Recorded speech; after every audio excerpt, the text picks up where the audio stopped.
Hey, good morning. Welcome to Morning Motivations with Dan Stratton. It's just great to have you here with me today, yet again this week. A lot going on for me. I'm sure there's a lot going on for you. And it's important that we kind of take a moment every now and then, maybe not every day, but to just kind of think about, our methods, our best practices, to challenge ourselves to see if we could do things better, see if we could do things better for ourselves, better for our families, better for our friends, and just kind of check, and always be learning, always be reading and checking things. My favorite book is the Bible. Now, I strongly suggest that you make that your favorite book because it's such a consistent book. It doesn't really move with the trends of the day. It is, as we say, as believers, we always say, he's the same yesterday, today, and forever, but he's also new every morning, which is powerful because when you think about those two concepts put together, it's like consistency and fun. He is spontaneously faithful. It's so cool and so powerful to think about that. And that's kind of how we want to be. We want to stay fresh. We don't want to get stuck in the mud, but at the same time, we want to be steady. We want to be dependable. We want to be accountable. So that's kind of what I want to talk to you about today. I want to talk to you about holding yourself accountable, right? It's the power of doing that. And when you think about it, when you don't do it, we all go through phases in our lives when we're not as good at holding ourselves accountable as we should be, things fall apart, things get really bad, and things can really get into a place. So you want to jump ahead and you want to think about what are the right daily habits to kind of have so that you're holding yourself accountable. So over the time that you've been with me, if you've been watching me on a regular basis, I use a couple of very different simple tools to kind of check my life, to do an inventory. And those tools are what I call the balance scale. And I also use a tool that helps me to look forward so that I'm not constantly beating myself up over mistakes I made. Because when you hold yourself accountable, what happens is you check your work and you kind of look to it and you say to yourself, I'm not doing this very well, and I'm not doing that very well, because if you're honest, there's a lot of things you're not doing right. There's a lot of things you're not doing well. And so when you're really holding yourselves accountable, you can get negative. You can go toxic on yourself. You can start beating yourself up, and that's never, ever productive. So you always have to keep things moving forward. So the balance scale helps me to kind of make sure I'm checking every area of my life. And then the tool I like is the 5 questions so that I'm always looking forward. And so those two tools combined helps you to hold yourself accountable. And when you think about that, then you want to think about another tool, which I call the 3-in-1. You want to think about the people in your life as 1, yourself as 2, and then in my life, the third one is God, because I need his help in everything. I need his help to love my family. I need his help to anticipate what they might need. I need his help to be present in the moment. I need his help to really listen and learn in every situation. So that's the 3-in-1. So watch what's going on here. I got a balanced scale. I do a little bit of an assessment in every area of my life, spiritually, physically, mentally, emotionally, socially, and financially. That's my balance scale. And so I'll do a little inventory. Did I pray today? Did I take some time to study the word today? Where is my spiritual life? Did I help someone today? Right? Did I solve a problem today spiritually? Right? Thinking about these things. And then physically, did I get enough sleep? Am I making good choices at the dinner table or at the breakfast table? Right? Physically, am I getting some exercise? Mentally, am I learning? Am I reading? Am I challenging what I think I know? Like right now, I have a lot of work going on in the prisons and in Cuba. So Today I probably won't get to Spanish, but I need to.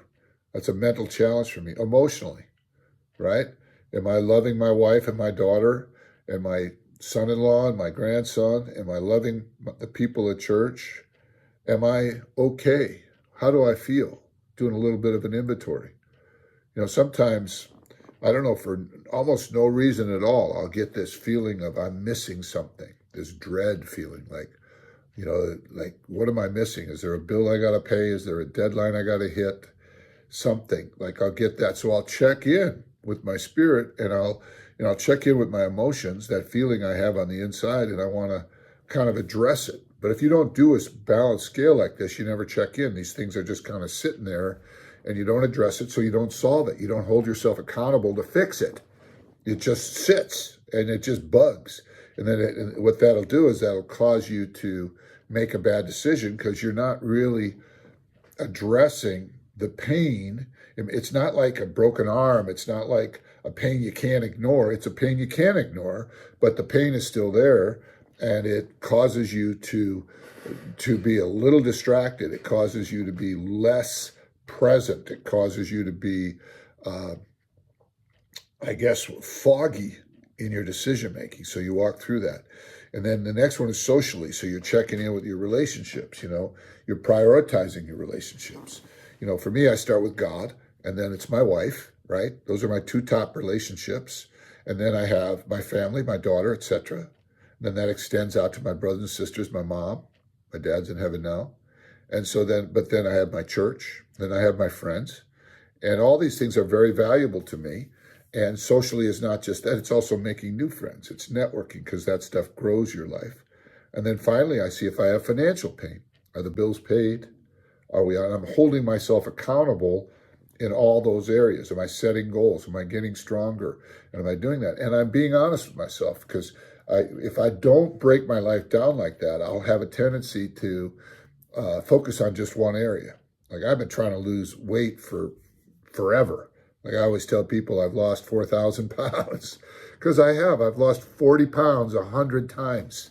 And I can never get through that barrier. And I'm almost right up against that barrier again. And I need to break through to get to the next 40 I need to lose, right? So there's areas, it's the same thing with the Spanish. I've been in Cuba for 8 years and I still don't speak Spanish. So I'm holding myself accountable. And those things, and I know you have things in your life like that, right? Things that you should do, but you're not getting to them. And so a lot of times, like I was talking to my wife yesterday about some things, she was really helping me. She was helping me with some things I have to do for my health. She was helping me with things that come in the mail that I generally don't pay attention. She's really very Johnny on the spot. And because she knows in some areas, because I'm busy, I have weaknesses. And so I can procrastinate. I can put things off. And so I just said to her, that's an item you can't procrastinate on. You can't put it off. You got to take care of it right now. And just once it's taken care of, it's in the rearview mirror. It's done, right? So that's where you do. And then you come over spiritual goals, physical goals, mental goals, emotional goals, social goals, and financial goals.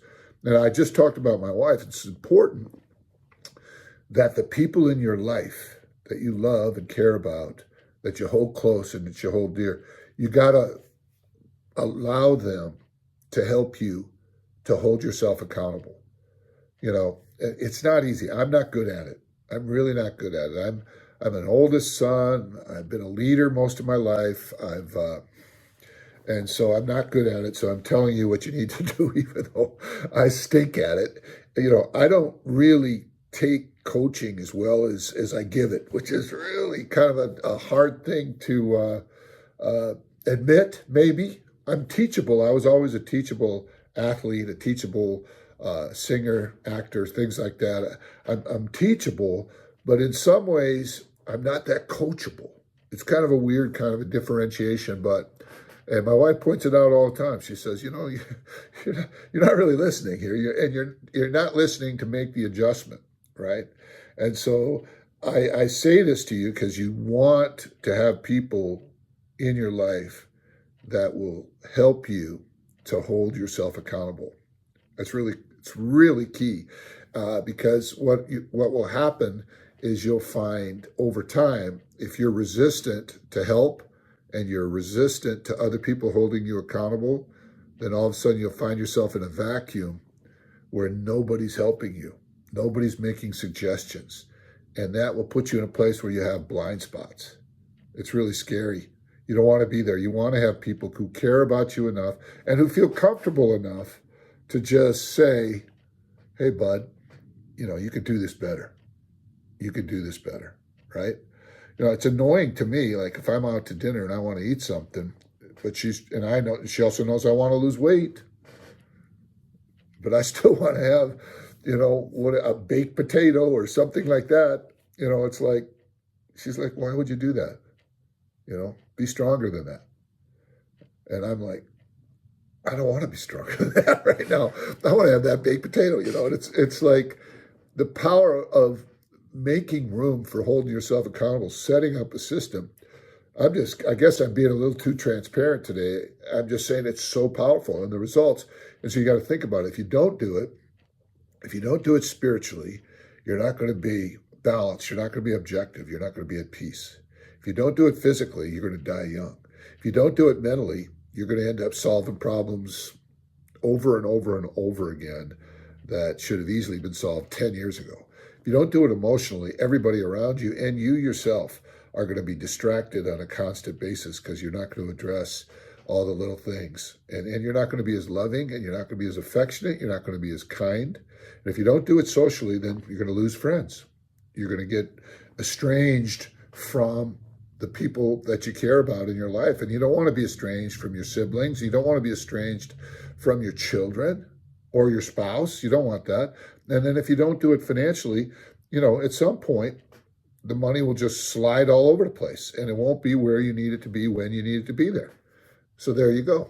And so now coming to the other tool, the 5 questions, what would you do if you knew you wouldn't fail? That's a forward-thinking thing. You're not in the land of regret. Second question is, what is stopping you, or what's your obstacle, right? All right, what do I have to overcome? What is the big thing? What is the big problem that I'm dealing with to overcome? What is my problem in not learning Spanish? Well, I have to allocate time for it, right? And so then the next one is, what's my next doable step? We'll sit down with either Babbel or Duo or a book and just crank it out. Allocate 15 minutes a day, half an hour a day, and go for it, right? You will learn it if you put the time in. I will. You will, right? And then you go right there to emotionally, okay? Emotional goals for me is I take some time to just ask myself how I feel. How do you feel? And then of course that will translate, and don't let it translate too quickly, but it will translate. How does Annie feel? That's my wife. How does the people in my life, how are they feeling? Am I sensitive to that? Right? If I don't ask myself, I'm not going to ask them. And it's really important to kind of catch that there. And all of this is, what are my next doable steps, right? So first question is, what would you do if you knew you wouldn't fail? Second question is, what's your obstacle? Third question is, what's my next smallest doable step? And you do that in all the areas that you're taking inventory in, and it's all moving forward. What's my obstacle right in front of me, not my obstacle in the past? What's my next smallest doable step going forward? And then I ask myself, fourth question, what am I thankful for? And that is really an inventory of what I have going on in my life right now that is good, resources that I have. Start with being thankful for your level of current health, that it's not worse, right? Start with being thankful for that, your eyes work, your ears work, you can still taste food, right? Your hands still function. Just start with the small things, right? And then you start giving thanks for the people who love you, the people who are there for you, and these different things, and the things you've learned, the experiences you've had, all that stuff. And then the last question is, what would a miracle look like? And so now this is the visualization of a successful journey. What would a miracle look like if I was truly hitting my goals spiritually? What would that look like? What would my prayer life be like? What would my thought life be like? Now, if I was truly hitting my goals physically, what would it feel like for me to finally break through that barrier and get down to where the weight I played at in college, 225? What would that feel like? What would it feel like to speak Spanish? What would it feel like, right? So you start to visualize what would a miracle look like. And then all of a sudden you realize that there's kind of a huge opportunity cost, that once you start visualizing all these things and you're thinking, well, that could be my life. That could be my life. Yet years and years go by and your life doesn't happen. So the power of holding yourself accountable is so amazing. But you got to have tools to do it. You got to have a methodology. It's not really a happenstance thing. None of us do it naturally. It's just easier for us to focus on one thing at a time. But honestly, you can't get there focusing on one thing at a time. You are a much more complicated entity, human being. You got a lot going on. You're just bigger than you imagine. So you have to kind of break it down. You have to break it down into different areas. You have to think about it in different areas, and you got to take the time to do it. And so when I teach people, all sorts of things, the Bible says, love your neighbor, love your friend, love your enemy even. Well, how do I do that? What is that? How do I love? What is that? So let's break it down. Loving is listening. Loving is learning about the other person. Loving is learning about yourself. Loving is trusting. Loving is respecting. Loving is forgiving. There's just a lot of ways to break it down. And if you don't break it down, then you just live your whole life on assumptions, and you end up ignoring different aspects of development in your life that really hurt you. And you don't really think about the ramifications going forward because you don't take time to think about it. So I hope you got something out of this today. I'd love to hear your comments. I'd love to hear what you're thinking about, maybe your responses, criticisms. I don't care. It's all good. We can go back and forth. You think I'm off base on something? I'd be happy to hear that. So I look forward to next week, and I look forward to getting to know you, and love to meet you someday. All right. Have a good day. Thanks for joining us at Morning Motivations with Dan Stratton.